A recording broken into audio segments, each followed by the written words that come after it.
America और Israel का जो प्लान है, क्या आप देख रहे हैं कि दमिश्क के अंदर इसराइल का झंडा लहराएगा? मुआहदे के मुताबिक जोलान हाइट की पहाड़ी तक इसराइल को एक्सेस था। उसके बाद जब जैसे ही बशार गया ना 10 मील अंदर आए थे, अब वो होते होते जो है वो 10 माइल के बजाय अब वो तकरीबन 170 माइल तक जो है वो ये अंदर आ गए हैं। सीरिया के ऊपर ये इनकी हुकूमत जरूरी है, लाजमी है, क्योंकि वही ग्रेटर इसराइल का सेकंड डोर है। क्या उनके पास इतनी कैपेसिटी है कि वो मुकाबला कर सकें इसराइल का? कोई एडवांस वेपनरी सिस्टम या कोई ऐसी चीज लड़ने के लिए जुलानी के पास या शाम के पास इस वक्त मौजूद नहीं है एज वी स्पीक। अगर हम अहमद अल शर्रा को देखें, वो भी तो अलकायदा से निकले हैं, तो गोरिल्ला वॉर स्ट्रेटेजी में क्या इसराइल को मात नहीं दी जा सकती? एक आदमी ने कॉल करके ये बतानी पोजीशन क्या है, boom, that's it, it takes 5 minutes and Jolani bye bye. Iran के सुप्रीम लीडर ने तो कल ऐलान किया कि वो इसराइल को जंग का मजा चखाएंगे और अगर इस जंग का हिस्सा अमेरिका बनता है तो उसे भी संगीन नताइज भुगतने पड़ेंगे। इस बयान के बाद क्या वर्ल्ड वॉर 3 तो स्टार्ट नहीं हो जाएगी? अली भाई, वर्ल्ड वॉर 3 शुरू हो चुकी है जब ईरान के ऊपर अमेरिका ने बंकर बस्टर यूज किया, GBU-57 जिसको हम कहते हैं, और बंकर बस्टर के बाद जो है वो ईरान नहीं रुकता तो more than likely he gonna use mother of all bomb, और मदर ऑफ ऑल बॉम्ब अगर वो 2 या 3 गिरा देता है तो जस्ट इट्स अनइमेजिनेबल नुकसान ईरान का। ईरान इसराइल जंग को 7 रोज मुकम्मल हो चुके हैं। दोनों कंट्रीज की तरफ से एक दूसरे पर शदीद हमले जारी हैं। अमेरिका अगर इस जंग में बराह रास्त शामिल हो गया और GBU-57 बंकर बस्टर का हमला कर दिया ईरान पर, तो क्या ये जंग वर्ल्ड वॉर की शक्ल इख्तियार कर जाएगी? अगर इसराइल को ना रोका गया और ये जंग ईरान से होती हुई सीरिया की तरफ जाती है, तो क्या सीरिया इसराइल से मुकाबला करने की ताकत रखता है? और क्या इस जंग का एंड मुज़ाकरात है या nuclear attack? On ground facts जानिए कामरान फरीदी से आज के इस पॉडकास्ट में। मैं बहुत मेहनत और तहकीक के बाद आपके लिए ये पॉडकास्ट को लेकर आता हूँ। अगर आप समझते हैं कि मैंने आपको वैल्यूएबल कंटेंट दिया है तो इस पॉडकास्ट को सपोर्ट करें और अभी सुनो डिजिटल को सब्सक्राइब करें। कामरान भाई, ईरान इसराइल जंग में शिद्दत आ चुकी है। आज 7 रोज मुकम्मल हो चुके हैं इस जंग को। दोनों तरफ से शदीद हमले जारी हैं। सुप्रीम लीडर ने वासिया इनकार कर दिया कि वो इसराइल के साथ मज़ाकरात नहीं करेंगे। आपने बताया था कि अगर ये जंग लंबी चलती है तो अगला टारगेट इसराइल का सीरिया होगा। सीरिया के अंदर इस टाइम पे अबूरी सदर जो हैं वो अबू मोहम्मद अल जुलानी है। अमेरिका और इसराइल का जो प्लान है, क्या आप देख रहे हैं कि दमिश्क के अंदर इसराइल का झंडा लहराएगा? और ये सब होगा कैसे? अच्छा अली भाई, इसकी बात शुरू करने से पहले जहां तक आपने पहले जो अपनी बात शुरू उस तरह से की थी कि ईरान जो है वो कॉम्प्रोमाइज नहीं करो, मैंने भी आपसे ये बात की थी कि वो ईरान कॉम्प्रोमाइज नहीं करेगा। कल रात को तकरीबन 10 बजे मेरे टाइम के मुताबिक सुप्रीम लीडर ने एक बयान किया, उसमें उन्होंने बिल्कुल 100% ये बात कह दी है कि हम किसी भी तरह मुज़ाकरात नहीं करेंगे, ना तो अमेरिका के साथ, ना इजराइल के साथ, ना कोई नेगोशिएटिंग होगी। हमारी टर्म्स जो हैं ये फाइनल टर्म्स हैं, वी नॉट सिटिंग डाउन। सो ये तो जो मैंने आपने बात हुई थी हमारी वो कंफर्म हो गई। सुप्रीम लीडर ने ऑलरेडी कॉम्प्रोमाइज करने से मना कर दिया। अब आते हैं सीरिया और नेक्स्ट टारगेट की तरफ, थोड़ा सा फ्यूचर बताते हैं, और ये सारा तज्जिया है ऑफ कोर्स। जहां तक बात है, देखिए इसराइल ने, क्योंकि ये साजिशी टोला है, तो इन्होंने गोलान हाइट्स की तरफ से, इसको गोलान हाइट्स कहते हैं आप लोग, वो गोलान हाइट्स की तरफ से बढ़ना शुरू किया था। और उसके अलावा आपने अगर वो देखा हो कि कई लोग सवाल भी कर रहे थे जिसका जवाब किसी के पास उस वक्त वाज़ेह मौजूद नहीं था कि क्या वजह है कि इसराइल दमिश्क के अंदर जितनी भी मिलिट्री इनकी जो असला बशार आर्मी का छोड़ा हुआ था उसके ऊपर बमबारी कर रहे थे, मुस्तकिल बमबारी हो रही थी वहां पे। तो उन्होंने कई जगह को, उसको टारगेट्स को, जो बंकर्स थे उनको भी तबाह किया, जो डिपो था असला डिपो उसको भी बर्बाद कर दिया। एक जगह पे नहीं, वो 4 या 5 ऐसी जगह जो सक्सेसफुल उन्होंने डिस्ट्रॉय किया। और उनका कहना उस वक्त ये था, इसराइल का बयान, जाहिर बात है उस वक्त कोई ईरान वाला मसला तो हवा में ही था, उस वक्त तो ऐसी बात तो नहीं हो रही थी। तो उनका कहना ये था, इसराइल का बयान उस वक्त ये था कि हम जो है वो हम कंफर्टेबल नहीं हैं, क्योंकि ये इनका ताल्लुक अलकायदा से रहा है माजी में, तो अपने पड़ोस में कोई ऐसी मुश्किल नहीं चाहते, तो हम इनको सिक्योर कर रहे हैं, यानी अपने जो आर्म्स रीच है, यानी इनके रीच क्योंकि हमारे पड़ोस में बैठा हुआ है तो हम इसको सिक्योर कर रहे हैं। ये बहाना उन्होंने बना के उस वक्त ये कार्रवाई शुरू कर दी थी। अब हमें ये समझ में आना शुरू हो गया था उस वक्त के कुछ ना कुछ मामला, ये सिर्फ ऐसा ही नहीं है कि खामखा पड़ोस में तो कोई और भी 10 मुल्क हैं, इसका मतलब तो नहीं है कि आपके पड़ोस में हर मुल्क, जैसे हमारे पड़ोस में इंडिया बैठा है या अफगानिस्तान है तो हम उसके ऊपर हमले शुरू कर दें बिकॉज ये हम कंफर्टेबल नहीं है। तो ये एक सिलसिला अगर आप देखें, एक जहन को खोल के अगर आप लेके आए, तो ये मामलात शुरू वहां से हो गए थे। इनके पास ऑलरेडी टारगेट जो था, उनको पता था कि नेक्स्ट ग्रेटर इसराइल का जो मसला है उसके लिए सीरिया के ऊपर ये इनकी हुकूमत जरूरी है, लाजमी है, क्योंकि वही ग्रेटर इसराइल का सेकंड डोर है, कि कई डोर हैं, बाब है। जॉर्डन एक मुश्किल जगह है, जॉर्डन अमेरिकन एलाई भी है, तो वो इतना आसान मामला नहीं है। हालांकि बाद में शायद कुछ हम उस पर मजीद बात कर सकते हैं, तो आज उसको तरफ नहीं जाते, आज हम सीरिया की तरफ रहते हैं। तो जो पहला तरने वाला यानी आसान टारगेट, इसको सॉफ्ट टारगेट कहते हैं, क्योंकि वहां केओस था, बशार चला गया। बशार के जाने के बाद जो है वो अंदरूनी मामला बहुत खराब अभी तक हैं, जो कि चल रहे हैं। तो वो एक ओपन डोर आपने देख लिया, जोलान हाइट्स यहां से बढ़ना शुरू हो गया असले डिपो के ऊपर। उनकी दिफाई जो भी, हालांकि उसके पास कोई प्रॉपर फौज नहीं है, there is no proper army. और मुजाहिदीन हैं जो बशाई जो जुलानी के साथ जो थे वो लड़ रहे थे, यही वो आर्मी है, यही वो मुजाहिदीन है। ये प्रॉपर ट्रेंड वो वाली आर्मी नहीं है, बल्कि एक नॉर्मल आर्मी। तो उनके, अगर आप उनको असले से आप महरूम कर देते हैं, उनकी टेक्नोलॉजी जो है वो आप जो जो बची थोड़ी सी पुरानी जो चीजें हैं उसको भी आप बिल्कुल डिसेबल कर देते हैं, तो इट्स अ इजी टारगेट और सॉफ्ट टारगेट। और जुलान हाइट से बढ़ना शुरू होगा। वो ऑलरेडी गेट तो शुरू हो गया, यानी काम शुरू हो गया, वहां से बढ़ना शुरू हो गया। और आहिस्ता आहिस्ता ये मामला, और वो पहले पहले आपको जिनको नहीं पता कि मुआहदे के मुताबिक जोलान हाइट की पहाड़ी तक इसराइल को एक्सेस था। उसके बाद जब जैसे ही बशार गया ना, 10 मील अंदर आए थे। पहला जो मूव किया था वो 10 माइल्स इनसाइड द बॉर्डर था। अब वो होते होते जो है वो 10 माइल के बजाय अब वो तकरीबन 170 माइल तक जो है वो ये अंदर आ गए हैं। 170 माइल बहुत बड़ा होता है। 10 माइल 170 माइल, आप महीना भी देख लें ना, कितने महीने। ये कोई इतनी साल 2 साल की कहानी तो नहीं है। This about 6 less than 6 months, 6 महीने पुरानी कहानी है।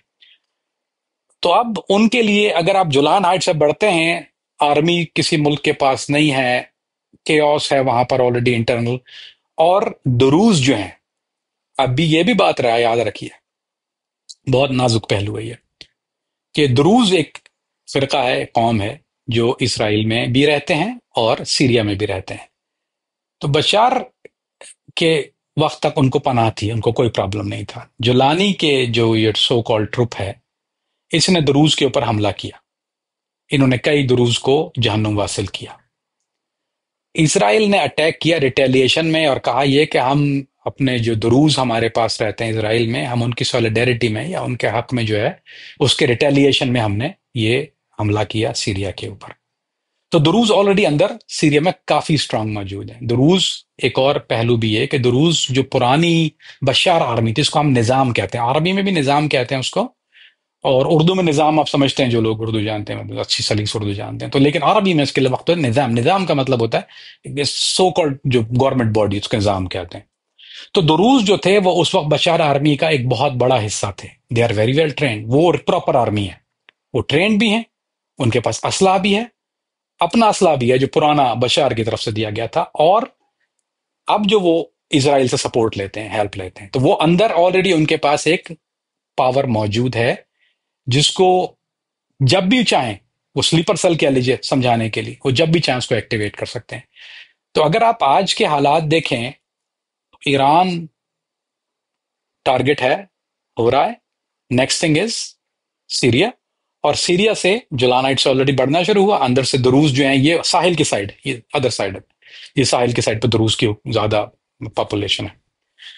फिर एक और चीज मत भूलिए कि जो पुरानी बशार आर्मी जो थी, यानी निजाम की जो पुरानी आर्मी थी, जिसको अलविया कहते हैं, अलविशिया है, उनके ऊपर कत्लेआम किया जुलानी की जो सो कॉल्ड जो भी लोग हैं, ये मुजाहिदीन तो नहीं कहना चाहिए उनको, मैं नहीं मानता मुजाहिदीन को। इन लोगों ने हमला किया उनके ऊपर भी, तो वो भी भरे बैठे हुए। तो आपके पास दो स्ट्रॉन्ग फैक्टर बैठा है, दुरूज और अलवी। उनको अगर प्रॉमिस किया जो कि इसराइल करेगा ही कि आपको पीस होगा, यदि यदि आप हमारा साथ दी, वो अलग बात है कि होगा या नहीं होगा। तो ये दोनों फैक्टर जो है as such ready to go हैं। I mean as we speak Druze तो रेडी हैं अभी, दुरूज का तो ऑलरेडी एक्टिवेटेड है, उन्होंने ऑलरेडी इसराइल के साथ हिमायत का ऐलान कर दिया है एज वी स्पीक। लेकिन फिर जब अलवी जब उड़ जाएंगे उसके बाद, तो फिर बहुत मुश्किल होगा जुलानी के लिए सस्टेन करना इस गवर्नमेंट को। और जहां तक ट्रंप ने उसके साथ हाथ वाथ मिला लिया, वो आप देखेंगे हवा में हवा हो जाएगी, वो 1 सेकंड लगेगा, उसमें ज्यादा टाइम नहीं लगेगा। 2019 में जोलान हाइट्स यानी गोलान की पहाड़ियों को इसराइल का हिस्सा तस्लीम कर लिया गया। आम लोगों के समझने के लिए ये तनाज़ा है क्या और ये तनाज़ा कितना पुराना है और दोनों मुल्कों के लिए इस मुतनाज़ा इलाके की इम्पोर्टेंस क्या है? देखिए, let's let's say this one. वो जोलान हाइट्स की पहले इंपॉर्टेंस बता देनी चाहती हैं आपको पता होना चाहिए कि वो जोलान हाइट्स क्यों हा हू क्यों हो रही है उस पर इतना ज्यादा पहले से जो मामला शुरू पहले let's see the importance of it. वो पहाड़ियां है, वो पहाड़ी सिलसिला है। जोलान हाइट्स जो है वो असल में एक पहाड़ी सिलसिला है। वो देता है ओवरलुक टुवर्ड्स द वैली। अगर आपके पास ऊपर पोजिशन हैं तो जितने कमांड एंड कंट्रोल सेंटर यानी इसराइल का जो कमांड एंड कंट्रोल सेंटर जोलान जोलान की पहाड़ी के ऊपर उन्होंने बनाया हुआ है। उससे एक तो ये होता है कि जो कम्युनिकेशन है वो हमेशा आप हाइट पर रखते हैं। Hard to hit them as well. यानी अगर आप नॉर्मली ये भी ध्यान में रखिए कि जोलानी के पास जो चीजें मौजूद हैं आर्सेनल में, उसमें सबसे इफेक्टिव चीज जो है वो अफसोस के साथ कहना पड़ता है वो मॉर्टर गोले हैं। कुछ ज्यादा चीज नहीं होती वो। तो मॉर्टर से हिट करना हाइट के ऊपर पहाड़ी के ऊपर बहुत मुश्किल होता है। यानी अगर आप वो क्या होता है कि स्पेक्ट्रम एनालाइजर एक चीज होती है। स्पेक्ट्रम एनालाइजर से आप उसको प्लान ग्राफ लगा के जीपीएस में आप सॉफ्ट टारगेट नीचे जो जमीन पे टारगेट है बहुत आसान होता है उसको हिट करना। मॉर्टर से आप हिट कर सकते हैं। लेकिन ऐसा हाइट के ऊपर अगर पहाड़ी के ऊपर कोई चीज अगर आप बना लेते हैं ऐसा डिफेंस सेंटर तो उसको बहुत मुश्किल होता है मॉर्टर से हिट करना। वो स्पेक्ट्रम एनालाइजर आपको एक्यूरेट चीजें नहीं देता जीपीएस उसका जो है। तो जोलान हाइट को पहाड़ी के ऊपर वो पोजीशन करना was overlooking Syria. Basically it was control over the Syria in so many ways. All the way साहिल की बात नहीं कर रहा, लेकिन लेट्स से अगर 400 किलोमीटर 500 किलोमीटर अंदर है तो दैट गिव यू। तो गेटवे टू जोलान जो है वो अगर आपका गेटवे टू दमिश्क है तो वो जो आपको टॉप पोजीशनिंग है वो आपको बहुत ज्यादा सिक्योर होती है। बाकायदा मुआहिदा हुआ था एंड जोलान हाइट्स के ऊपर कॉम्प्रोमाइज हो गया था कि दिस इज वो तस्लीम कर लिया जैसे तो तस्लीम कर लेता ना हर कोई। अब ये इसराइल को तस्लीम कर लिया गया, वो वैसे ही तस्लीम कर लिया गया था। It was one of those thing कि वो करार पेश हुई कि वो हम जोलान हाइट, लेकिन वो जोलान हाइट सीरिया के अंदर एज सच उस वक्त तक वो सीरिया का हिस्सा नहीं था, वो डिस्प्यूटेड टेरिटरी थी। तो इन्होंने उसको जैसे कब्जा ये करते हैं यहूदी, इन्होंने इस तरह उस पर कब्जा करके they make a pact with it कि ठीक है पहाड़ी के ऊपर अभी गया पोजीशन है। लेकिन ये नहीं था कि वो पहाड़ी से नीचे उतर के मीलों अंदर घर घुसना शुरू हो जाएंगे। So this was settle back may be 50 years 45 50 60 years। मुझे एग्जैक्ट डेट याद नहीं है but this is something done back in a days. उसमें इजिप्ट जो था वो उसने एक बहुत बड़ा रोल प्ले किया था क्योंकि अब अफसोस करना पड़ता है इजिप्ट भी लीन टूवर्ड लॉट ऑफ इजरायली चीजों के ऊपर वो लीन करता रहा है। तो वो उसने एक्सेप्ट कर लिया था। इसमें इसमें जो था वो इजिप्ट भी बैठा था इस मुआहदे के अंदर। और जुलान हाइट्स को वो टेक्निकली जो था वो इसराइल को दे दिया गया, लेकिन it was the hills only, not the land on the ground. So वो हिल की हद तक था। अब उनके पास वो जो है उसकी खिलाफ वर्जी ने खुद ही की और खिलाफ वर्जी करते हुए वो अंदर घुसना शुरू हुए। यहां पर एक वीक पॉइंट कह लीजिए कि चाहिए था जुलानी को, अबू मोहम्मद अल जुलानी को ये चाहिए था कि वो इस पर आवाज उठाता या रिटेलिएट करता, लेकिन वो इस डर से उसने रिटेलिएट नहीं किया कि वो ऑलरेडी गजा का हाल देख चुका है। उसको पता था कि अगर बमबारी शुरू हो गई, अगर इन लोगों ने उसके ऊपर बम मारना शुरू किया वहां से, अगर उसने अटैक किया रिटेलिएट किया, क्योंकि इसराइली फोर्सेस मौजूद है वहां पे, तो आईडीएफ मौजूद है वहां पे, तो वो आईडीएफ के अगर उसने हमला किया और क्योंकि अपनी जमीन ना, आपके घर में कोई घुस आया तो आप उसके ऊपर हमला करेंगे। तो अगर वो रिटेलिएशन में कोई हमला करता है तो उसके बाद वो एक्शन का रिएक्शन होगा। और ही डिडंट वांट टू, ना वो पोजीशन में है, ना वो हैंडल कर सकता है इसको। तो इसलिए उसने रिटेलिएटली स्ट्राइक उनके ऊपर नहीं की, आईडीएफ के ऊपर। और फिर जब नहीं की तो उनको छूट मिल गई, उन्होंने ठीक है हम चलते चले जा रहे हैं। और वो चलते हुए they start taking 10 mile 5 mile 10, this is how they did it. 10 mile एक दफा, दूसरी 5 एक दफा, तीसरी माइल वो जो है अपनी पोजीशन को स्ट्रांग करते गए, अंदर आते गए और आते गए और आते गए। तो अब जो है वो लाइसेंस ही नहीं है अब तो। क्योंकि एक और भी बात याद रखिए कि अब चूंकि इसका मुआहिदा जुलानी का अमेरिका के साथ हो गया है और वो पैक्ट यही है कि तुम कोई ऐसी हरकत नहीं करोगे जिससे अम, हमारी नहीं, पड़ोस पड़ोस की बात, पड़ोस मतलब इजराइली है, कि उसके ऊपर कोई ऐसी चीज नहीं करोगे, नहीं एग्री टू इट। और उस बुनियाद पे उन्होंने उसको एक जो फंडिंग है फॉर एम्बार्गो जो था वो हटा देंगे, और जो फंडिंग है वो इसको जो वो शुरू हो जाएगी। तो दैट वाज द थिंग। तो इसके अलावा यानी इसके पास रिटेलिएट करने के लिए पोजीशन में नहीं है अभी जोलानी, ना वो रिटेलिएट कर सकता है। और कोई ऐसा और मुल्क तो है नहीं जो अंदर जाके हेल्प करे। तो it's bad news for Muslim. जब हम इसराइल और सीरिया की हिस्ट्री देखते हैं तो अब तक 3 जंगें हमारे सामने हैं, 1948, 67 और 73। ये जो 3 जंगें हुई थी इसकी वजह क्या थी? देखिए, इसराइल शाम आप एक उसमें एक पहलू आप नहीं छोड़ सकते। इसराइल शाम और मसर, ये तीन चीजें थी उसमें। इसराइल खास शाम ही नहीं था खाली, इसराइल शाम और मसर थे तीनों। और जो ज्यादा नुकसान उस जंग में था वो इजिप्ट ने ज्यादा किया था। सो देखिए, उसकी जो वजह थी वो बेसिकली यही था कि वो इसराइल जो था वो मिस्र के साइड जो बॉर्डर है उस साइड भी, और ये जुलान हाइट की तरफ से भी, दोनों तरफ से एक्सपेंड करना जब शुरू किया। जब जुलान हाइट उस वक्त तक जो था वो इन प्ले नहीं था, पावर इन प्ले नहीं था। तो जब ये आया तो उन्होंने रिटेलिएशन में इसराइल के साथ जंग शुरू की। और वो मिस्र का जो साथ जो बॉर्डर है वहां भी उसने 3 या 4 किलोमीटर अंदर पेनिट्रेट किया था।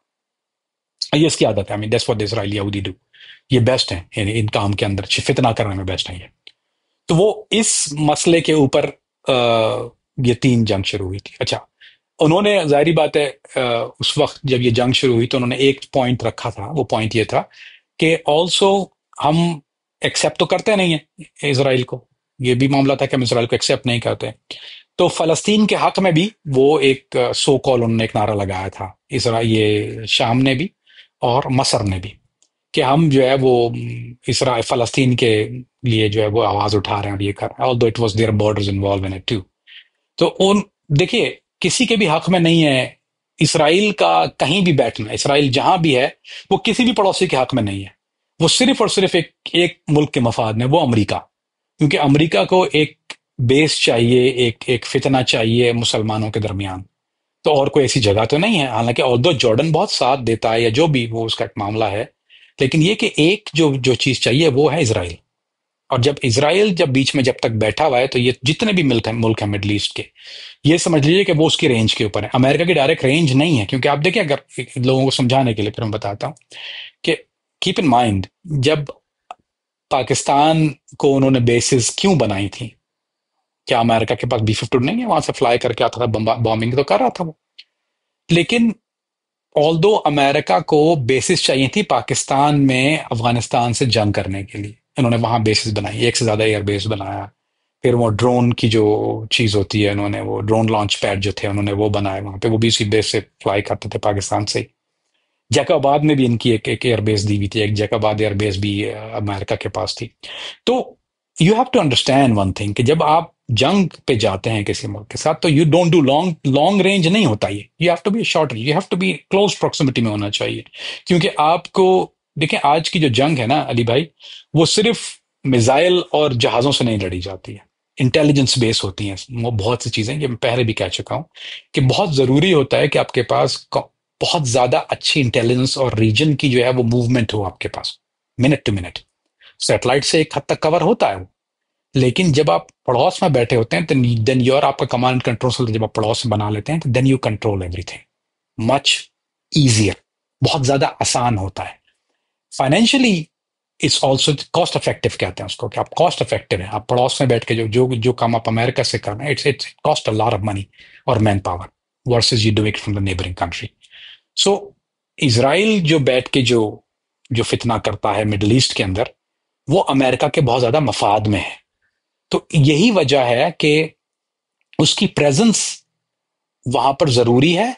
और मिस्र को और शाम के लिए वो एक ऑलवेज अ डेंजर, और सबके लिए है, लेकिन एक एक जो क्लियर डेंजर इसको कहते हैं। तो ये मामला, that's why the start went to war. एक और आपको शायद फन फैक्ट बता दूं कि, बोल देता हूँ चले।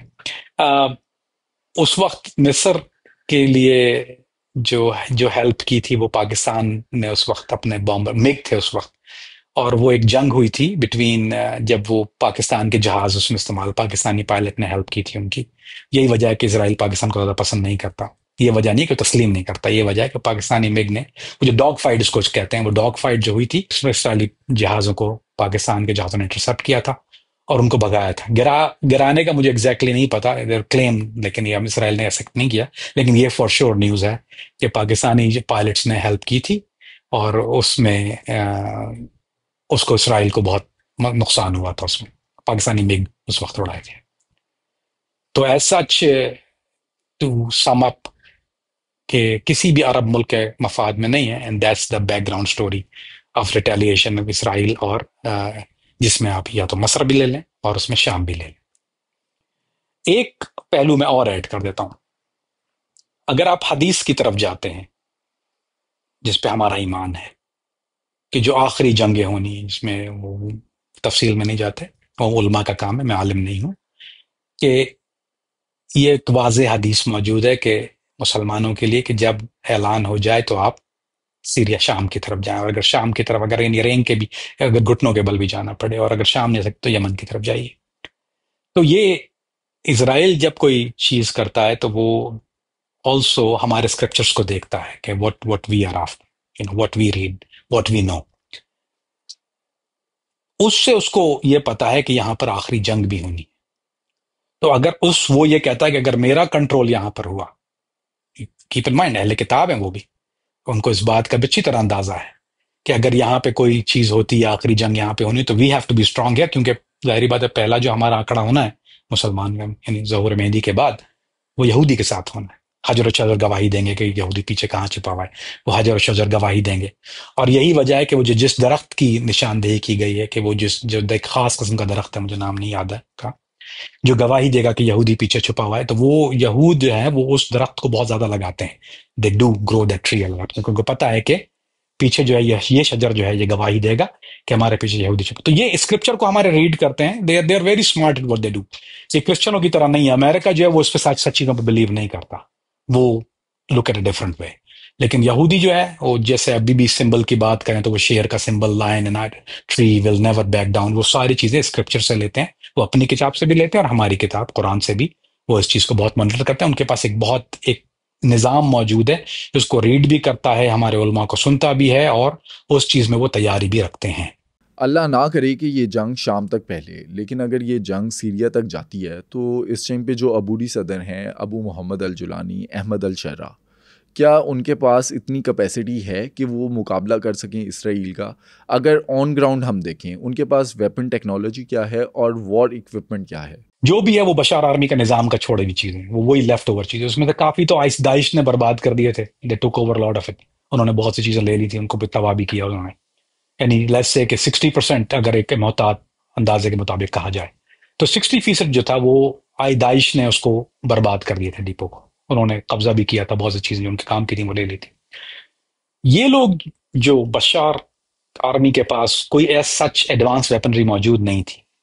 जो इसके पास जो चीजें आ रही थी वो शॉर्ट कॉम्बैट के लिए, क्योंकि वो दाइश से लड़े थे, तो शॉर्ट कॉम्बैट के लिए वही AK-47 पीका एक राइफल होती है, वो पीका राइफल होती है, डब्बा 100 राउंड मारती है, वो रशियन ओल्ड वेपन है 70s का। तो ये सारे शॉर्ट कॉम्बैट के लिए इस्तेमाल होते हैं। इनके पास टैंक्स मौजूद हैं, जो पुराने टूटे फूटे टैंक हैं वो खुद ही रिपेयर करते हैं। मुझे उसका आई थिंक तला तशरीन जो है, वो तला तशरीन है, दशका है वो, उसको दशका, उसको रशियन दशाका बोलते हैं शायद, अरबी में उसको दशका बोलते हैं। वो दशका मौजूद है इसके पास। तला तशरीन है, वो भी एंटी एयरक्राफ्ट का एक वर्जन होता है, जो व्हीकल माउंट एंटी एयरक्राफ्ट कहते हैं। पुरानी चीज है, बहुत पुरानी। वो भी 70s की सी रशियन वेपन है। और वो टोयोटा पिकअप के ऊपर पीछे माउंट करते हैं उसको, पुरानी हाइलक्स के ऊपर वो उसको माउंट करते हैं। और वो इन नए जहाजों के लिए नहीं है, वो इस हेलीकॉप्टर तक वो कर सकती है। लेकिन कोई ऐस सच अगर कहें कोई एडवांस वेपनरी सिस्टम या कोई ऐसी चीज लड़ने के लिए, वो जुलानी के पास या शाम के पास इस वक्त मौजूद नहीं है एज वी स्पीक। और कोई ऐसा भी नहीं, कोई देने वाला भी नहीं। और मेरा नहीं ख्याल कि ये भी, I am telling you this बावसूख जरा ऐसे, कि पहले ईरान जो था वो बशार को सपोर्ट कर रहा था, लेकिन अब एज ऑफ सच क्योंकि वो जुलानी है और इसके ताल्लुकात ईरान के साथ नहीं है, क्योंकि ये इटसेल्फ अलकायदा बैकग्राउंड है, तो ऐसा नहीं होगा कि कोई ईरान कोई एडवांस वेपन सिस्टम इसको दे, या जो इसके पास जो मिसाइल्स हैं या जो रॉकेट्स हैं या सरफेस जिसकी जरूरत पड़ती है, जिसकी इसको जरूरत होगी अगर फ्यूचर में, तो उसको सरफेस चाहिए होगा, वो अभी इस वक्त एज वी स्पीक नहीं है। कुछ केमिकल वेपन थे जो बशार ने डेवलप किया था, जो ये अलकायदा के ऊपर भी इस्तेमाल कर रहे थे और दाइश के ऊपर भी इस्तेमाल कर रहे थे। तो वो क्लोरीन टेक्नोलॉजी होती है, वो बहुत मामूली सी चीज है, बट इज ऑल दो केमिकल वेपन। वो भी तबाह गए, वो सारी जो फैक्ट्री थी जहां वो बन रहा था, मैन्युफैक्चर होता, वो भी इसराइल ने उसको हिट कर दिया। तो वो एक चीज थी जो उनके पास मौजूद थी, वो अब नहीं है एज वी स्पीक। तो answer to your question Ali भाई, unfortunately there is no such thing. अभी कोई ऐसी चीज इनके पास अवेलेबल नहीं है, आज की तारीख में। आज से 6 महीने पहले हमने सीरिया के अंदर रजीम चेंज होने पर एक पॉडकास्ट किया था। आपने बताया था कि अहमद अल-शरा को अमेरिका लेकर आया, उसे बैकिंग है अमेरिका की। अमेरिका और इसराइल का मकसद तो सीरिया को न्यूट्रलाइज करना था, वो मकसद तो पूरा हो गया। तो अब जंग की क्या ज़रूरत है? बेशक अब फेस जो है वो नेतन्याहू का हो या अहमद अल-शरा का, दोनों को सपोर्ट तो अमेरिका की है, दोनों हैं तो अमेरिका के बच्चे। बात बहुत अच्छी बात और बहुत अच्छा सवाल। वेरी गुड टेक्निकल जी। अब मैं आपको समझा पाऊंगा कुछ थोड़ा सा। देखिए जी, नेतन्याहू की अगर आप पहले बात कर लें तो वो 100% अमेरिका के कंट्रोल में नहीं है। ये डोंट कंट्रोल में नहीं है, पपेट, पर कंट्रोल नहीं कर पाते उसको। उसकी वजह यह है कि उसकी लॉबी जो है वो बहुत पेनिट्रेट की हुई है। उसको कहते हैं यहूदी लॉबी, जिसको उर्फ आम में एक डीप स्टेट का वर्ड भी इस्तेमाल किया जाता है, जो कि इंडिपेंडेंटली किसी गवर्नमेंट के अंडर नहीं होती है। वो deep state act on his own. यही वजह है कि जब मुआहदा किया यमन के साथ ट्रंप ने, तो उसको अनाउंस नहीं किया था, अपनी लॉबी को अनाउंस, अपने करीबी लोगों को नहीं बताया था। उसमें सिर्फ दो लोगों को, रूबिन जो था और एक और जो उसका डिफेंस सेक्रेटरी है, उसमें दो लोगों को ये बात पता थी कि ये मुआहदा करने जा रहा है। उसको पता था कि अगर ये बात अनाउंस हो गई या लीक हुई तो मेरी अपनी कैबिनेट से प्रेशर आएगा। ट्रंप न्यू दैट, उसको अच्छी तरह पता थी ये बात। उसने उसको लीक नहीं किया और उसने बिल्कुल अनाउंस जाके 2 दिन पहले उसने अनाउंस कर दिया, जिससे नेतन्याहू बहुत खुश नहीं था इस बात के, क्योंकि उसने ओके कर दिया था कि आप इसराइल के साथ जो करना है करें, डोंट हिट आवर जो हमारे जहाज हैं उन पे कोई आप रिटेलिएट नहीं करेंगे।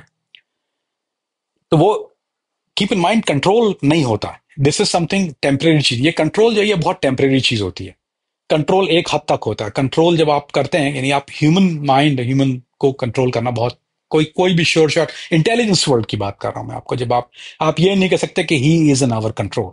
वो कहते हैं he is acting on behalf of us, यानी अभी हमारे मफाद के लिए काम कर रहा है। लेकिन ये चीजें टाइम टू टाइम चेंज होती रहती हैं। ये लंबा नहीं चलता। कोई भी मुल्क या कोई भी गवर्नमेंट या कोई भी शख्स जो है, आप उस पर 100% रिलाय नहीं कर सकते। उसके लिए एक चीज होती है इंटेलिजेंस, उसको कहते हैं प्रोफाइलिंग। इसके लिए बाकायदा, इसके लिए साइकेट्रिस्ट होते हैं जो पूरा आपका behaviour, past actions, body action, सारी चीजें आपकी रीड करते हैं। देन दे उनकी एक रिपोर्ट होती है कि that's how much we can control such and such person. चाहे वो एजेंट हो, चाहे वो कोई बाहर का आपका आदमी हो, जो कोई बैरूनी ताकत हो। This is done by paper work. ये कोई गेस्ट सिस्टम नहीं होता, इससे कैलकुलेशन होती है इसकी खास। और अमेरिका एज सच कभी ट्रस्ट या रिलाय नहीं करता 100% पपेट्स के ऊपर। आज का दोस्त कल का दुश्मन। आप अगर तारीख उठा के देखिए अमेरिका में, तो वो जितने भी उसके दोस्त हैं या जितने भी दुश्मन हैं, तो वो जितने भी दोस्त रहे वो बाद में दुश्मन दुश्मन ही बन जाते हैं ना। आप कोई भी एक ऐसा मुल्क तो नहीं है आप जिसको कह सकते हो कि जिसके साथ अगेंस्ट है वो कभी ना कभी अमेरिका के लिए या अमेरिका मफाद में काम ना कर रहा। It's always a history and past. और अमेरिका ने ये लेसन जो है वो बहुत, कहते हैं, चोटे खा के सीखा है कि आप 100% क्लेम करके किसी के ऊपर कंट्रोल नहीं कर सकते। तो अगर आप ये कहते हैं कि वाई नॉट, कि उनकी पपेट है और वो जो है Jolani, you can not say that for sure.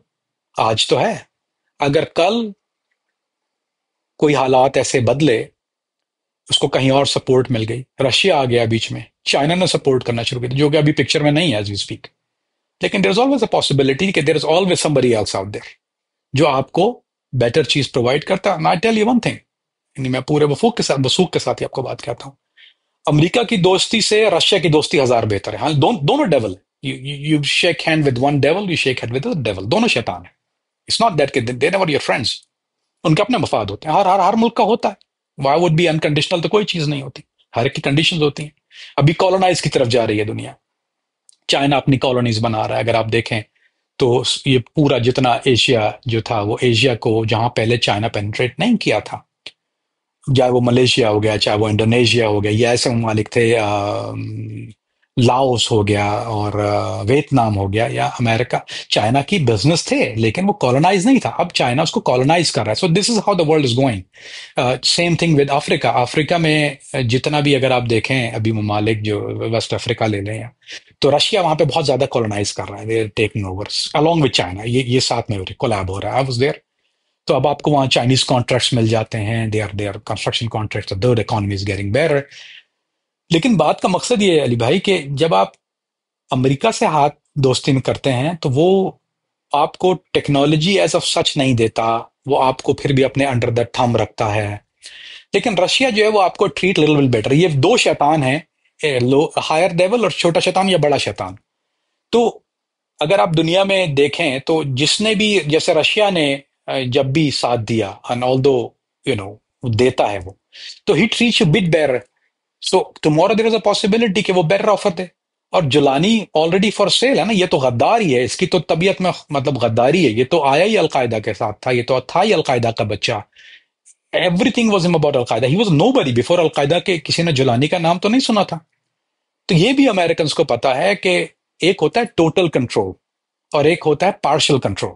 तो टोटल कंट्रोल वो होता है जब you are there in that region with your thing. Puppet Jolani is not the perfect candidate for being a puppet. Jolani is good for a time being, but not ये long run solution नहीं है। Jolani is not a long run solution. जहां उसको बेहतर चीज मिलेगी, जहां उसको बेहतर मफाद मिलेगा, that's where he's gonna lean into. And more than likely he's gonna lean towards Russia. अगर कल को उसको मौका मिला और कि उसको कुछ बेहतर ऑफर हुई, so you cannot rely on people like Jolani or people like Netanyahu or anybody XYZ. They always play both sides. Always. Nature of business. पिछले 6 महीने में अगर हम सीरिया के हालात देखें, अहमद अल शरा की एडमिनिस्ट्रेशन में कंट्रोल कैसे है उसका? कोई इनसाइड बगावत होने का तो चांस नहीं? ये आपको किसने कहा बगावत नहीं होगी अली भाई? आह, वो क्या कहते हैं, मांगी हुई जन्नत से दोज़ख का अजाब अच्छा है, दिल के बहलाने को गालिब ये ख्याल अच्छा है। जुलानी पॉलिटिशियन नहीं है। Jolani is a normal guy like me and you. Jolani के बैकग्राउंड अलकायदा का था। इसके आसपास जो लोग हैं वो लोग हैं जो सूरी, जो कि हयात तहरीर शाम के लोग थे। इसकी सिक्योरिटी जो है वो हयात तहरीर शाम करती है, वही जो एक्स हयात तहरीर शाम के मुजाहिदीन, फाइटर्स के वाले मुजाहिदीन तो नहीं कहना चाहिए उनको, लेकिन also there is Al Qaeda presence there. ये मत, इसको स्क्रैच मत करें आप। और अलकायदा और बशार का जो लड़ाई थी वो तो थी, लेकिन जुलानी के आने के बाद वो दोस्ती दुश्मनी में नहीं बदली है। It is still the same fight and war.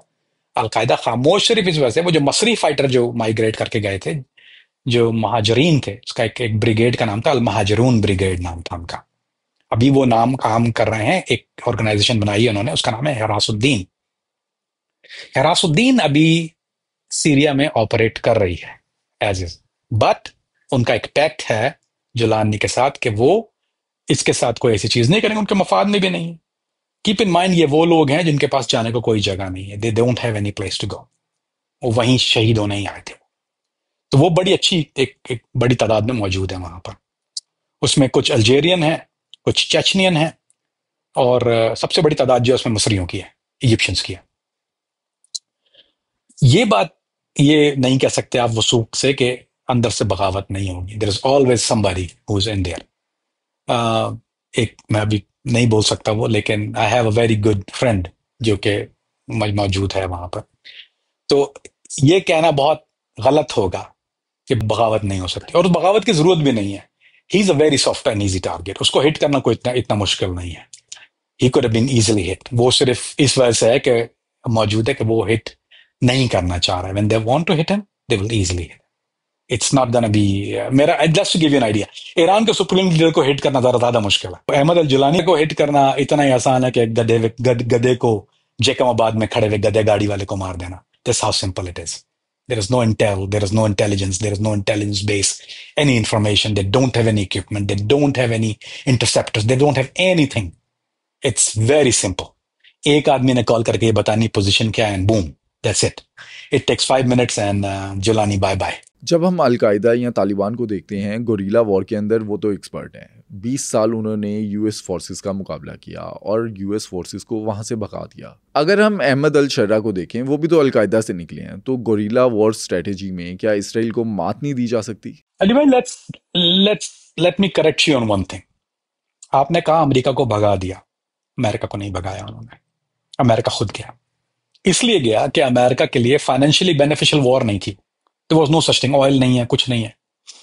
बहुत से बहुत वो जो एमरल्ड माइन है जो अफगानिस्तान की, जो ये भी एक आप न्यूज होगी शायद, कि अफगानिस्तान के अंदर, हमारे तस्वीर में अफगानिस्तान में दो चीजें हैं। एक तो मादनियात और एक है एमरल्ड। जो अफगान एमरल्ड है one of the best emerald in the world. तो वो जो माइंस का जो चक्कर था वो they were benefiting from that emerald mine. वो जो चोरी कर रहे थे वहां से, वो एमरल्ड माइन चोरी कर रहे थे, but it was not enough to sustain कि आप देखिए अमेरिका इस तरह नहीं कि अपने बजट से पैसा लगाता है, but you have to be. जैसे इराक में वो ऑयल जो था हेलीबर्टन का पूरा मामला हुआ, कोई हेलीबर्टन ऑयल ले रहा था, ऑयल कॉन्ट्रैक्ट उनके पास आ गया था एंड स्टिल हैव इट। तो वो ऑयल ले रहा था, वो सस्टेनेबल कि आप सस्टेन कर सकते हैं इराक के अंदर क्योंकि आपके पास ऑयल हो रहा है। तो जितनी ये जंगें होती हैं, जो भी बैरूनी ताकत जब करती, तो they have to sustain with what benefits you get out of ground. America कहीं भी ऐसी जगह नहीं जाता जहां मुफ्त की लड़ाई नहीं लड़ता वो, यानी there is always a bigger picture on a background. जो इन मामलात को देखते हैं वो समझते हैं कि is always a bigger picture, यानी हमारे इराक में है तो ऑयल है, अफगानिस्तान है तो एमरल्ड है, could be uranium, could be uranium है या कुछ और चीज एक्स वाई जी। तो ये मुफ्त की लड़ाई नहीं है। अमेरिका वहां से निकला इसलिए कि वो सस्टेन करने के लिए उसको they have to put lot of money in that war. जंग तो चल रही थी, गोरिल्ला वॉर तो चल रही थी, वो ठीक है, और अमेरिकन ग्रीन जोन में लड़ता है, इक्विपमेंट वाइज वो सुपीरियर है, ग्रीन जोन में लड़ता है, या हैड कैजुअलिटी। लेकिन आप रशिया अगर देखें कैजुअलिटी का, हम बात करते हैं, देखें मैं फिर एक डिस्क्लेमर यहां कह देता हूं, लोग जज्बाती होते हैं कि तुम मोरल डाउन कर रहे हो, या आप जो सवाल करते हैं वो मुझसे इसलिए करते हैं कि I give you a brighter bigger picture. आप मुझे इसलिए नहीं करते कि मैं नारे लगाना शुरू कर दूं, ओए ईरान जिंदाबाद, इसराइल मुर्दाबाद। दिस नॉट माई जॉब, वरना फिर आप किसी और से करवा लें आप ये काम। मेरा काम होता है I have to give you ground reality, how harsh और how bad it is sound. मैं किसी को खुश करने के लिए कोई बात नहीं कह सकता, this not my job, I rather not do it, I don't have to do this, I have to do it just for one and one reason, I want to, जितने फैक्ट हैं जो ग्राउंड रियलिटी, चाहे वो bitter है और वो हमारे हक में नहीं है of course, but I want to give you a bigger picture, I want to give you a clear picture, and that is the picture. और वो हमारे लिए इसलिए नहीं, और लोग जज्बाती होते हैं कि तुम जो है वो उनका साथ दे रहे हो, अमेरिका के कुत्ते हो, फलाना हो गया। अगर हम गोरिल्ला वॉर स्ट्रेटेजी को समझें, क्या इसराइल के साथ गोरिल्ला वॉर पॉसिबल है, और डैमेज कैसे किया जा सकता है इसराइल को इस स्ट्रेटेजी के साथ? अली भाई, गोरिल्ला वॉर स्ट्रेटजी पॉसिबल तो है, ये तो ऐसा नहीं है कि इम्पॉसिबल है, लेकिन गोरिल्ला वॉर जब लड़ी जाती है जब वो कमबख्त गोरिल्ला वॉर आपके साथ कर रहा हो, जब वो अपनी आर्मी को फोर्ड करिए, तो दूर से मिसाइल मारते हैं, दूर से बमबारी करते हैं, दे डू दैट। तो उनके बेस्ट एडवांटेज में यही है। आप देखिए हमास के साथ जो है वो, आप मिसाल ले लीजिए ना इसकी, कि वो जंग जारी है और वो कब से हो रही है, सो 1.5 साल से ऊपर हो गया ना अभी। वो कहाँ गया, गुरिल्ला वॉर ही कर रही है हमास। कहाँ जाते हैं वो, जाते हैं एक जितनी बमबारी करते हैं, जब जब वो ग्राउंड पे जाते हैं दे हैविंग टफ टाइम। वो नहीं, उनकी कैजुअलिटी रेट बहुत बढ़ गया है। जब भी उन्होंने फोर्ड किया है गुरिल्ला वॉर, जब भी अटेम्प्ट किया, यानी ग्राउंड वॉर जिसको हम कहते हैं, या उसको क्लोज क्वार्टर कॉम्बैट कहते हैं इंग्लिश में, जो लफ्ज है उसके लिए close, guerrilla war close quarter combat कहते हैं। तो वो करना बड़ा मुश्किल है इसराइल के लिए। उसकी वजह है क्लोज क्वार्टर कॉम्बैट के लिए वेपन एज सच जरूरी नहीं होता, होता है मतलब गन के साथ ही होती है। You make the best out of what you have, जो आपके पास है you make the best out of it. अब बात यह है कि जैसे ये लोग AK-47 यूज करते हैं, वहां पे वो लोग जो है वो इसराइली वेपन तिवोर हो गया या कुछ भी ऐसी XYZ यूज करते हैं, मेनी ऑफ देम। अली भाई, गोरिल्ला जंग जो है ना, I have fought it, I been a part of it, उसमें जो नंबर 1 फैक्टर होता है वो होता है दिल। वो लड़ी जाती है दिल के साथ। अगर आप में खौफ है ना, बहुत मुश्किल हो जाता है लड़ना, क्योंकि आप डायरेक्ट बुलेट फेस कर रहे हैं। मैं आपको एक वाकया बताता हूँ बहुत छोटा सा। CNN ने एक इंटरव्यू किया अफगानिस्तान में। उसने एक नॉर्मल पठान जा रहा था, उसको पूछा, उसको बोला इंटरव्यू करने लगे, यार तुम जो है वो, तुम्हें डर नहीं लग रहा? बोला किस बात का? बोला जंग चल रही। बोला हाँ, तो जंग चल रही है। बोला किस बात का डर? कहता है कि देखो अमेरिका के पास तो B-52 है, वो इधर से बम मारता है, उधर से बम मारता है, इतने वो बॉम्बर है, स्टेल्थ बॉम्बर है, B-2 यूज करता है। उसने काफी देर तक सोचता रहा, 5-7 मिनट का, उसने 5 सेकंड का उसने खामोश रहा, फिर बोलता है सॉरी मेरे पास टीवी नहीं है, मुझे किस बात का डर, मैंने देखा ही नहीं है, मुझे किस बात का डर। क्लोज कॉम्बैट में आओगे तो फिर that's a different story. So to answer your question correctly Ali भाई, they are very much capable of doing it, they are very good, they have numbers हैं इनके पास, ऐसा नहीं है कि नंबर्स नहीं है if it comes to Syria. लेकिन करने वाले को ये पता होता है कि मेरा कैजुअलिटी रेट बढ़ जाएगा if I go hand to hand combat with this guys, close quarter combat में जब मैं जाता हूं, क्योंकि इनके फौजी डरते हैं, बुजदिल है, इनके अंदर दिल तो है नहीं। दे आर जैसे अमेरिका के बारे में कहते हैं कि अमेरिकन आर्मी वो आर्मी है जो वीकेंड पे छुट्टी लेती है और दिन में बियर पीती है। तो उसको लड़ना जो है, उसके लिए वो जाके चीखना शुरू हो जाते हैं। वीडियोस आई थी ये जो अफगानिस्तान से, मरत असल में अफगानिस्तान से इराक में, कि एक फौजी हिट हुआ और सारे पांच चार बाइट कर रो रहा है कुत्ते की तरह। मुझसे खून देखा नहीं जाता। They don't know what it is. अपने वालों को तो आसरा ही नहीं है, वो तो कर लेते हैं। तो अगर ये, if it comes to that, Israel के पास बहुत मुश्किल हो जाएगा, लेकिन इसराइल करेगा नहीं है। They not gonna go close combat. They वो मिसाइल से हिट करेंगे, सरफेस टू सरफेस मिसाइल मारेंगे, एयर एयर एयर से, जो जहाज से जो है वो बमबारी करेंगे वहां पे। They want level it down. ये लेवल करेंगे, they go on make it tomorrow again. That's the strategy they use. अल्लाह करे, ये दुआ करें सारे मिलकर, जो मुझे बदुआएं देते हैं ना बैठ के, दुआ करो बैठ के कि ये आ जाए इसराइल क्लोज कॉम्बैट में। Then you will see the drama. फिर पता चलेगा क्या कौन है उससे। लेकिन ये they not gonna do it. It's not gonna happen. ये होगा नहीं। ईरान के सुप्रीम लीडर ने तो कल ऐलान किया कि वो इसराइल को जंग का मजा चखाएंगे और अगर इस जंग का हिस्सा अमेरिका बनता है तो उसे भी संगीन नताइज भुगतने पड़ेंगे। इस बयान के बाद क्या वर्ल्ड वॉर 3 तो स्टार्ट नहीं हो जाएगी? अली भाई, वर्ल्ड वॉर 3 शुरू हो चुकी है। It's already started. ये तो आप, हाउ एल्स, कोई ऐलान तो नहीं, टिकर तो नहीं चलेगा world war 3 start. What is world war 3? जब दुनिया की मुख्तलिफ दो बड़ी ताकतें अपनी प्रॉक्सीज को यूज करना शुरू कर दें, they have alliances like Iran does, this is what world war is. आप एंगेजमेंट शुरू हो गई, this is a start of world. अब देखिए, अगर आप सेकंड वर्ल्ड वॉर देखें तो वो ऐसा नहीं शुरू हो गई थी कि 10 मुल्क आपस में कूद पड़े। That's not how it started. अगर आप हिस्ट्री देखें, हिस्ट्री पढ़ें, तो वर्ल्ड वॉर 3 या वर्ल्ड वॉर 2, जो जंगें शुरू होती हैं, आलमी जंग जिसको कहा जाता है, वो पहले एज ऑफ सच इस तरह शुरू होती है कि पहले वो प्रॉक्सी, यूक्रेन ऑलरेडी फाइटिंग है, ये पीसफुल नहीं है दुनिया में। Mean proxies fighting in Sudan, proxies fighting, ये प्रॉक्सीज फाइटिंग जगह जगह हो रही है। Is gonna come into one organise के दो पोजीशनें आमने सामने आ गई। I mean this is what's going on as we speak. So this is, Ali भाई, स्टार्ट ऑफ तीसरी जंग अजीम। ये तीसरी जंग अजीम शुरू हो गई है। अगर ये खत्म नहीं हो जाती, अगर, यानी देखें, वी डोंट नो टुमारो, ये तो देखें, तो एवरी डे जो है वो नई प्रोग्रेस होती है इसमें। अगर ईरान ये फैसला कर लेता है, जो कि वो नहीं करेगा, कि he have to back down on compromise, जो कि वो नहीं करेगा, it is a third world war. ये तीसरी जंग अजीम है। आप इसको कुछ भी नाम दें, कहीं पर आपको कोई ये लिखा हुआ नहीं आएगा कि सारा ट्रंप आगे ऐलान करेगा हमारी तीसरी जंग अजीम शुरू। This is what it is. It is अ तीसरी जंग अजीम। ये हम अपनी आप से आंखों से विटनेस कर रहे हैं आज के दौर में तीसरी जंग अजीम को। एंड इज गोना, आप, ये है कि now the technical thing is कि ये कितना बढ़ती है। दैट्स व्हाट इट इज, कि ये लूप कितना लंबा लेता है। It's already started. If it don't finish, it is a third world war. Iran के जब हमारे पास नंबर आते हैं ना, तो वो 3000 के करीब ईरान के पास मिसाइल हैं, जिनमें से अब तक कोई 400 या 500 तो इन 7 दिनों में यूज़ हो गए होंगे। अगर ये जंग लंबी चलती है तो क्या ईरान के पास इतना इक्विपमेंट होगा कि वो इस जंग को चला सके? और क्या इसराइल पर अगर इसी तरह से हमले होते रहे तो वो बर्दाश्त कर सकेगा? अली भाई, ये जो नंबर्स होते हैं, ये नंबर्स होते हैं, ये पब्लिश नंबर्स जितने भी आते हैं, देखें, हम अकल से बात करते हैं इस वक्त। Let's forget about the what we read in media, छोड़ दें उसको, हटा दें वहां से। You shouldn't do that. जो नंबर्स होते हैं ना, वो नंबर्स पब्लिश, अच्छा, मेरे बंदूक में कितनी गोली, आई कैरी अ गन, मेरे पास ग्लॉक होती है, ठीक है, मेरी बंदूक में कितनी गोली है आपको नहीं पता है अली भाई। आई कैन टेल यू, मेरे पास 2 एक्स्ट्रा मैगजीन है, पर वो मैं क्या रहूंगा, आपको नजर तो नहीं आ रहा ना वो। कोई भी मुल्क जो है वो अपनी कोई भी चीज, जो नंबर्स होते हैं, ये पावर होता है, वो उसको एज सच अनाउंस एग्जैक्ट नहीं करता। Whatever the reason are, you never tell anybody what you got.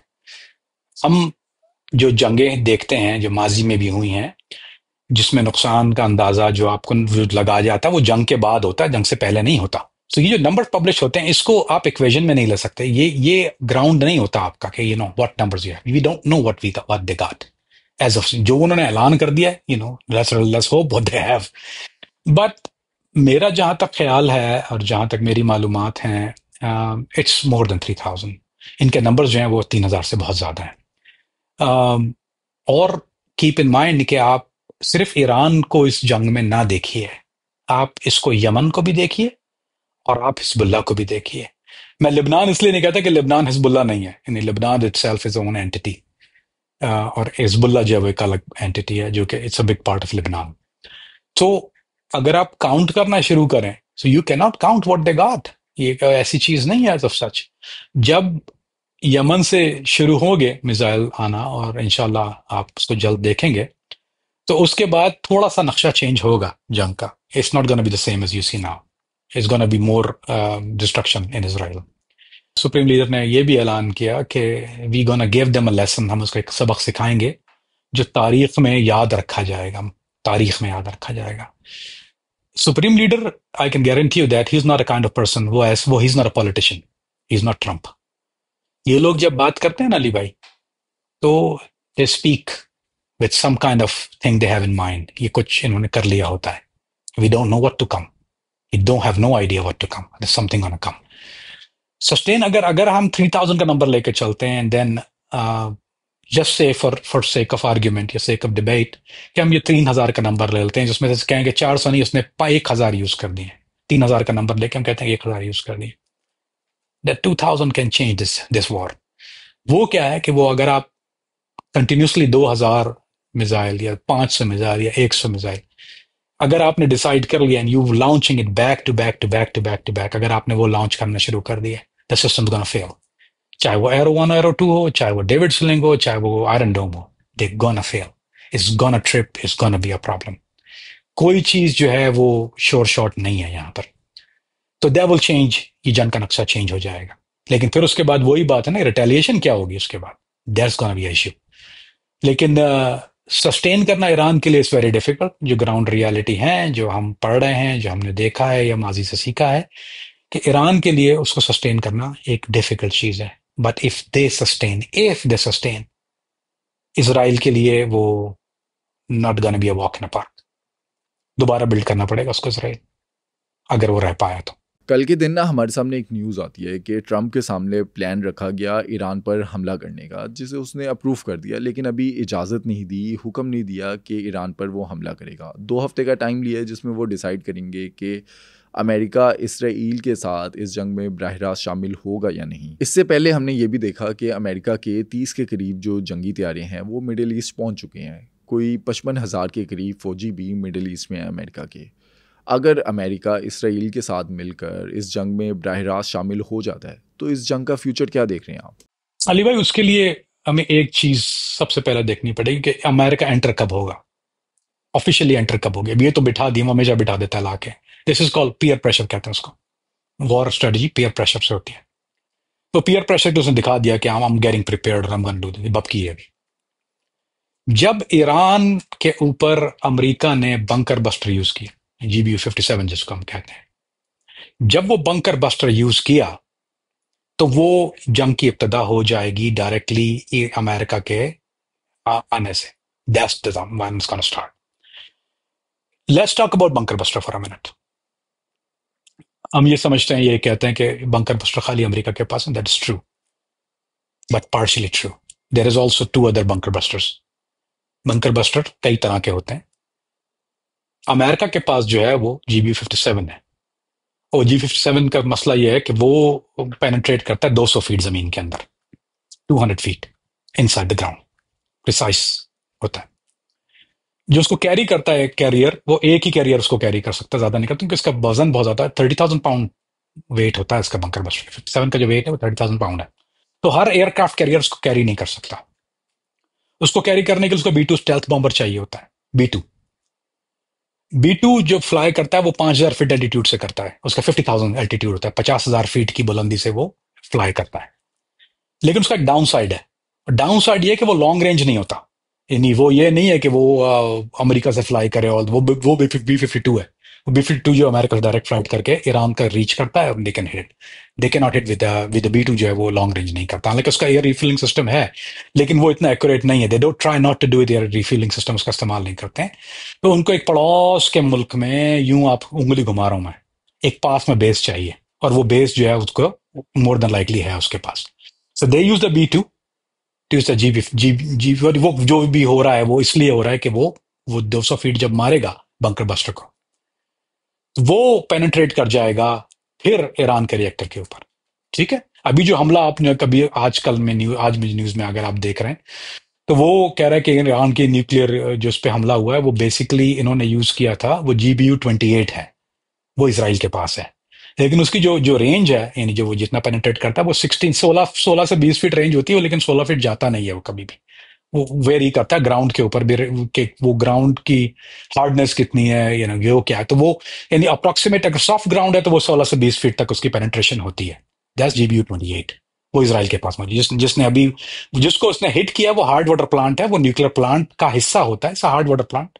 लेकिन we don't get to that detail, वो hard water, hydrogen filled water plant, वो क्या जो चीज होती है, this is not gonna be fun for anybody. तो वो एंटरटेनिंग नहीं है इतना ज्यादा, अगर वो we start talking about that. तो इस they use just recently GBU-28 use किया इन्होंने, they and we don't even know कि इधर उसने 10 फीट तक किया या 8 फीट किया है। If I have to guess, अगर अगर if I have to bet, no more than 10 feet. तो वो हार्ड वाटर प्लांट उन्होंने जरूर, they hit it, was easier to hit. लेकिन जब जब बंकर बस्टर अमेरिकन B-2 भेजेगा तो बराह रास्त जंग शुरू हो जाएगी। That is the starting of a war. अब अमेरिका एंटर होने के बाद ईरान रिटेलिएशन, जो उसके जो कुछ मिसाइल सिस्टम है जो कि ऑलरेडी उसने पॉइंट किए हुए टूवर्ड्स अमेरिकन बेसिस, जिसका हमने पहले भी जिक्र किया था, जो कि सीरिया और इराक के अंदर, it could be more than that too, but the beginning gonna be in Syria and Iraq. More than likely अगर पहला हिट करेगा, अल्बट इस पर भी मुझे आप मिठाई खिला दीजिएगा, वो इराक वाली बेस हिट करेगा पहला, जो जिसमें अभी ज्यादा एक्टिविटी नहीं है, पर इट्स देयर। वो हिट करेगा उस बेस को, इराक वाली को। Second he gonna hit the Syria. Iraq में एक से ज्यादा है, लेकिन पहला टारगेट इराक होगा उसका। तो जैसे ही वो हो गया, after he hit there is gonna be retaliation again from America. उसके बाद फिर अमेरिका, फिर आप देखेंगे कि वो जो स्कड आना शुरू हो जाएंगे, और जो भी कुछ फट फट और सब कुछ होगा, फिर वो अमेरिका जो है वो बरसात शुरू हो जाएगी। फिर आप वो जो जंग में ना, जो उसको कहते हैं इंग्लिश में फायरवर्क्स, फिर आप वो फायरवर्क वर्जन देखेंगे, जो स्काई जो है वो लिड हो जाएगा। अल्लाह ना करे ऐसा हो, क्योंकि मुसलमानों की शहादतें उसमें बहुत ज्यादा बढ़ जाएंगी। To fight that, is it possible? It's not, it's practically impossible. Ground reality fight, वो जो अमेरिकन फौजी हैं वो ईरान में थोड़ी घुस के हैंड टू हैंड कॉम्बैट करने वाले हैं। ये उधर से रॉकेट मारेगा मारेगा मारेगा, तेहरान को लेवल कर देगा, इंफ्रास्ट्रक्चर को बर्बाद कर देगा, and that's what gonna happen. And Iranian supreme leader, Iran government very well know that कि ये इसी तरह से होने वाला है। हाँ, अगर ये लड़ाई एज सच जैसे इराक और ईरान की जंग थी, इट वॉज, यानी इसको क्लोज कॉम्बैट जिसका हमने जिक्र किया, वो हो रही थी, different ball game. Now you have chance to sustain, you have chance to fight, you have chance to stand. लेकिन it's not gonna happen this way. अब ये इस दौर में ये जगह होती इस तरह से नहीं है। It's gonna be bombing, it's gonna be air to surface, it's gonna be surface to surface, and there is gonna be a barrage of rockets coming from everywhere, हर डायरेक्शन से आएंगे, चाहे वो समंदर से आए, चाहे वो हवा से आए। और ईरान के पास, ईरान डोंट स्टैंड में chance on, zero. Supreme leader ने तो ये भी कहा कि अगर अमेरिका इस जंग का हिस्सा बनता है तो ईरान से ज़्यादा तो अमेरिका का नुकसान होगा। लेकिन इधर ये बात समझने की है कि अगर अमेरिका इस जंग में आता है तो ईरान से ज़्यादा अमेरिका का नुकसान कैसे होगा। देखें, वही उन्होंने जैसे कहा कि ईरान से ज्यादा अमेरिका का नुकसान होगा, ये बात सही नहीं है, ही सेड इट। लेकिन अगर आप फैक्ट देखें तो वो बेसिस जरूर तबाह कर देगा, लेकिन एज सच उसके पास कोई ऐसी रीच तो नहीं है कि वो ईरान की, आप बताइए कोई ऐसी चीज आपने देखी है, सुनी है कि ईरान डायरेक्ट अमेरिका को हिट कर सकता हो, या कोई न्यूयॉर्क में कोई चीज या वाशिंगटन में कोई डाल सकता हो? सवाल ही पैदा नहीं होता। दे don't have anything, it's not possible. बहुत से मुल्कों के लिए पॉसिबल नहीं है। Now let's talk about geography a little bit. Iraq Iran जंग हो रही थी, वो पड़ोसी थे, आपस में लड़ रहे थे, वाज अ क्वार्टर, कुवैत में हो रहा था, जो भी कुछ होता है दैट वाज बहुत क्लोज में। ये कमबख्त अमेरिका जो है, ये इटसेल्फ बर्रे आजम है, north America, south America, it's continent, बहुत दूर है। अगर आप डोमेस्टिक फ्लाइट भी लेते हैं तो बहुत से लोगों को शायद नहीं पता हो कि अमेरिका के अंदर डोमेस्टिक फ्लाइट जो होती है ना, वो 5 घंटे की भी होती है भाई, 6 घंटे की भी डोमेस्टिक फ्लाइट होती है अंदर अमेरिका के। इतना बड़ा है, लेकिन it's corner itself, it's very far away. As such Iran के पास कोई ऐसी टेक्नोलॉजी नहीं है कि they can reach and hit America बराह रास्त। वो क्या कर सकता है, वो उसके एलाइज को हिट जरूर कर सकता है, वो उसके एलाइज को हिट या फौजी बेसिस को हिट कर सकता है। वो नुकसान है अपनी जगह, इट्स अ लॉस, लेकिन it's not that big of a loss कि अमेरिका उसको सस्टेन न कर पाए। ठीक है, कैजुअलिटी होंगी, not gonna be big casualty, but it's gonna be some casualty, जो उनकी आर्मी की जो मिलिट्री जो होगी उसको डैमेज करेगा। कम्युनिकेशन सिस्टम उसका बर्बाद कर देगा, that's one thing, that's a damage. लेकिन अमेरिका एक सफेद हाथी है, उसको अगर आप हिट करते हैं, उसकी कोई चीज है, फॉर एग्जाम्पल मेरे पास ये फोन है और ये अगर से $1,000 का, for sake of argument, you break it, I buy another one, what difference does it make, will build again, वो फिर कर लेगा। लेकिन जो ईरान के पास क्या रीबिल्ड करने की ताकत है इस वक्त, वो सवाल है नहीं, जवाब है इसका नहीं। ईरान के पास रीबिल्ड करने की ताकत नहीं है, पूरा से दोबारा से तेहरान को वो रीबिल्ड नहीं कर सकता। उसकी इकोनॉमी बहुत वीक है, we said it over and over and over. और उसका ये कहना कि अमेरिका को ज्यादा नुकसान होगा, अमेरिका को सिर्फ एक चीज हो सकती है, एक बेस है अमेरिका की जो कि कतर के अंदर है, जो कि अमेरिकन ईरान की रेंज में है, वो कहलाती है सेटकॉम। इसका मैंने पहले एक दफा लाइटली जिक्र किया था, CETNCOM, सेटकॉम कहलाती है। वो सबसे बड़ी और सबसे खतरनाक बेस है अमेरिका की दुनिया में, वर्ल्ड की जो नंबर वन, कम्युनिकेशन वाइज भी, NSA भी, बॉम्ब, सबसे चीज। अगर ईरान को ये लगा, वो कतर के अंदर है, अब कतर से ईरान के ताल्लुकात बहुत अच्छे हैं, और जो आप कतर के अंदर जो है वो, मेरा नहीं ख्याल कि it's gonna be possible, but let's speak for maybe, ना that's gonna be a damaging thing, क्योंकि उसके अंदर जो नुकसान होने वाला है वो बहुत ज्यादा खतरनाक है। यू नेवर नो, जब आप किसी को कॉर्नर पे लगा देते हैं ना, बैक कर देते हैं, किसी की पीठ दीवार के हाथ लगे, उसके पास कोई और रास्ता नहीं होता, then he have only way of surviving.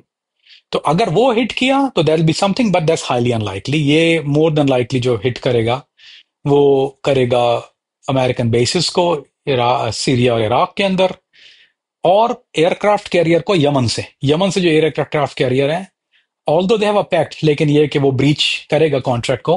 अगर if it comes to that, if it कहते हैं वो शिट कम टू शव, तो वो जरूर aircraft carrier, that is gonna be something, वो एयरक्राफ्ट कैरियर डैमेज कर देगा, दैट्स अ बिग लॉस। लेकिन क्या अमेरिका के लिए, and every me and you we both know that, what's a big deal, what's a big idea, nothing, gonna build it again, you have lot more than that। और Abraham Lincoln को hit करो या आप किसी को, martial को hit करो, doesn't matter, he's gonna build it again, he's gonna buy more। सो वो लॉकहेड मार्टिन 10 और बना दिया जहाज इनके, जब ये गिर जाते हैं, वो अपने घर की खेती है, उनको थोड़ी कहीं से लेने पड़ते हैं बाजार से, they make their economy get stronger. जब जितनी बार भी, कीप इन माइंड, अमेरिका की इकोनॉमी जो है वो वॉर इकोनॉमी है, जब भी जंग होती है तो इकोनॉमी बेहतर होना शुरू हो जाती है। बिकॉज क्यों होती है बेहतर? क्योंकि he manufacture own thing, employment, सारी चीजें, it's a war based economy, you don't get economy but that's a war based economy. So America को एज सच कोई ज्यादा फर्क पड़ने वाला नहीं है, but they don't want to, hesitant Trump इसलिए है कि वो नहीं चाहता कि ईरान उसकी बेसिस को जो है वो हिट करे। इट्स वेरी, यू नो ये कह लीजिए कि इनकन्वीनियंट होती है, but can they do it? Of course they can build 10 more, they are financial stable. So Ali भाई, तफसीली जवाब का, तफसीली सवाल का तफसीली जवाब ये कि अमेरिका को ऐसा सच कोई नुकसान प्रैक्टिकली पहुंच नहीं सकता। ईरान ने ना अब तक इसराइल के 2 शहरों पर तबाहकुन हमले किए, तल अबीब और हाइफा। इन दोनों शहरों में हाई वैल्यू टारगेट क्या हैं? देखिए हाइफा को तो इसलिए, वो तो हाइफा को तो यमन भी टारगेट कर रहा था, वो यमन से भी आ रहे थे, वो जो हिजबुल्लाह ने भी टारगेट किया वो उधर से किया, और इन्होंने जो आप देखें अगर, तो Haifa is a soft target, little bit lack of iron dome. एक तो वहां पे less presence of iron dome है, साहिली इलाका है, it's the corner of Israel, तो वो जरा सा इजी टारगेट है, सॉफ्ट टारगेट है। जब भी किसी को ऐसा करना होता है कि मैंने हमला किया और कुछ किया भी नहीं, वो कुछ भी ना कहा और कह भी गए, तो वो हाइफा को हिट करता है। Not much happened there. Tel Aviv is not a different story. Tel Aviv अगर हिट किया तो तेल अवीव जो है वो वेरी, ले कह लीजिए कि वेल कवर्ड एरिया है। जो वहां पर उसकी जो मोसाद की बेस है, वो जो दोनों बेसेस, जो दो मोसाद की दो बेस है वहां पर, IDF का headquarter, command and control centre, वो भी तेल अवीव में है, वो और शहर के अंदर है बिल्कुल, I mean it's in the middle of a city. तो अगर वो IDF की हेडक्वार्टर को बिल्ड हिट करता है और जो है वो मोसाद के हेडक्वार्टर को बिल्ड करता है, that's gonna be to very good accomplishment for Iran, which is very difficult thing to do, but is doable, it's not impossible, it's possible. लेकिन ये एंड गेम होगा उसके बाद, it's not gonna be a third और fourth thing. I mean जैसा ये हुआ, is gonna B, वो आप कहें कि बारात शुरू हो जाएगी उसके बाद। अगर target Haifa, to answer your question correctly, Haifa की एज सच कोई इंपॉर्टेंस नहीं है, although it's the sovereignty of the country, panic create होता है, but is Haifa, it's corner. जैसे आप ये कहें कि बलूचिस्तान पाकिस्तान में खुदा न खास्ता को हिट कर, तो बलूचिस्तान के डेजर्ट को हिट कर दिया या पहाड़ों को हिट कर दिया, too bad, nothing happen there, casualty rate भी लो होता है क्योंकि स्कैटर्ड होती है आपकी जो पॉपुलेशन है, वो एक जगह पे कंडेंसली पॉपुलेशन नहीं है वहां पर। सो इससे ज्यादा कुछ ज्यादा फर्क नहीं पड़ता, और कोई ऐसा सच ये कह लीजिए कि कोई ज्यादा बेसिस वहां पर नहीं है। हर चीज इसराइल की जो है वो तेल अबीब के अंदर है, and when that get hit, that's gonna be good news for मुसलमान इंशाल्लाह। इस जंग का एंड तो मजाकरात ही है, ये तो पॉसिबल नहीं कि किसी एक कंट्री को सफाई हस्ती से मिटा दिया जाए। लेकिन इस पर डिबेट की जा सकती है कि कितना डैमेज होने के बाद मजाकरात होंगे और होंगे किसके साथ। देखें, मुज़ाकरात की जहाँ तक बात है अली भाई, तो वो पुतिन ने ऑलरेडी उसको एक मैसेज दिया है कि आई वांट टू मीडिएट। ये पुतिन ने ऑलरेडी मैसेज दे दिया है कि मैं मीडिएशन के लिए राजी। लेकिन वो अगर पुतिन बीच में होता है तो वो फिर वो अनजस्ट मीडिएशन नहीं होगी। ट्रंप ने जो मीडिएशन के लिए कहा है, उसने कहा है कि बिल्कुल अनकंडीशनल सरेंडर, बिल्कुल कोई कंडीशन नहीं है, तुम सरेंडर कर दो, ले डाउन, ले जाओ लेट के, और जो दिल चाहे हमारे साथ कर लो। ईरान उस पर राजी नहीं होगा। मुस्तकबिल करीब जिसको हम कहते हैं, नियर फ्यूचर इंग्लिश में लफ्ज है, you don't see it coming, it's not gonna happen that fast, that quick. It's gonna be more damage, it's gonna be more destruction in Tehran, it's gonna be more destruction इंशाल्लाह इंशाल्लाह इन तल अवीव, अल्लाह ना करे Iran में हो, but not any time soon Ali भाई, we don't see it in coming. अगर आप डेज की बात करते हैं तो दैट्स नॉट गोना हैपन। और इस जंग में जो है वो दिन बहुत ज्यादा काउंट होता है, इसमें घंटे और दिन का काउंटिंग है, इट्स नॉट अ मंथ और week. Things can change in a split of a second. लेकिन ईरान अभी रेडी नहीं है, क्योंकि एज सच जैसे कह लें कि वो जो डैमेज एज सच हुआ नहीं है, और अगर बढ़ गया और इन्होंने सुप्रीम लीडर को हिट किया, then there is a possibility, but I don't see it in मेरे, मैं जो देख रहा हूं अली भाई उसको, I don't see it any time soon. We not talking about days, we not talking about a week, it's gonna be little bit थोड़ा सा और थोड़ी मौसीकी चलेगी। जब तक ये हल्के पुल्के राग चल रहे हैं, अभी तक हल्के पुल्के राग ही हैं, जब तक ये पक्का राग नहीं शुरू होगा, दरबारी या पहाड़ी नहीं शुरू होगा, या मियाँ की मल्हार नहीं शुरू होगी, उस वक्त तक ये you don't see them sitting. और अगर मीडिएशन हुई तो वो या तो वो ओमान या कतर, वो मीडिएशन होगी जिस gonna be realistic mediation. I don't think कि पुतिन जो है वो अमेरिका चाहेगा कि पुतिन जो है वो उसमें इन्वॉल्व हो मीडिएशन में। More than likely is gonna be Oman और Qatar, but is gonna be weeks to come, not days. लेकिन अगर बात मज़ाकरात पर नहीं जाती, दोनों तरफ से शदीद हमले होते रहे और अमेरिका इस जंग में शामिल हो गया, तो क्या फ्यूचर के अंदर कोई न्यूक्लियर वॉर का अंदेशा है? अली भाई अगर देखें, एक बॉम्ब इस्तेमाल करता है जिसको मदर ऑफ ऑल बॉम्ब कहा जाता है, अमेरिका एक चीज यूज करता है, वो बेसिकली न्यूक्लियर नहीं होता, but as bad as nuclear bomb होता है वो, क्योंकि न्यूक्लियर देखे ना, वो सैंक्शंस और ये जो दुनिया की जो मसला है जिसको कहा जाता है, वो उसके लिए न्यूक्लियर नहीं यूज करता। अफगानिस्तान में उसने एक दफा एक बॉम्ब यूज किया था जिसको मदर ऑफ ऑल बॉम्ब कहते हैं, दैट्स लाइक उसने जो खड्डा किया था ना, वो फुटबॉल फील्ड का जो साइज होता है ना, दैट्स जो खड्डा था उसकी, उसका आज भी जो उसके नुकसानात हैं वो अफगानिस्तान में मौजूद हैं। उसके जो लगी मीलों मीलों मीलों कई सौ मील तक जो उसने जला दिया था, it's like a fire, miles hundreds of miles का फायर हो गया था उसका। और उससे नुकसान ये हुआ था कि वो बच्चे जो आज भी जो जो बच्चे पैदा हो रहे हैं वो ऐसे, दो it's not a nuclear thing, लेकिन दे आर नॉट गुड, क्योंकि वो क्रॉप जो थी वो जहां क्रॉप्स थी वो भी अफेक्ट हो गई थी उससे। सो टू आंसर योर क्वेश्चन, अगर अमेरिका यूज करता है बंकर बस्टर, और बंकर बस्टर के बाद जो है वो हमारा ईरान नहीं रुकता, तो more than likely he gonna use mother of all bomb. और मदर ऑफ ऑल बॉम्ब अगर वो 2 या 3 गिरा देता है तो जस्ट इट्स अनइमेजिनेबल नुकसान ईरान का, और is as bad as nuclear. Maybe we don't see nuclear in that such, but if it has come to that, तो ईरान के पास जो कुछ नॉर्थ कोरिया का कुछ दिया हुआ कुछ आशीर्वाद है या कोई ऐसी चीज़ है वो इस्तेमाल कर सकता है, but it's too early to say. Let's say कुछ 4 या 5 दिन में हमारे पास कुछ थोड़ी बेटर पिक्चर आ जाएगी। लेट्स सी हाउ, ये जो हार्ड वाटर प्लांट हिट किया उसके बाद अभी हमें ईरान दोबारा रिटेशन करता है, जो उसने सुप्रीम लीडर ने जो भी कहा कि जो मैं सबक सिखाता हूँ, सो वो एक एक्शन जब हो जाएगा, देन विल गेट बैक इंशाल्लाह same session, and then will go over on that. It's too early right now to say that, then will talk about the tactical क्या होता है, न्यूक्स क्या होते हैं, what they are and how they gonna be used.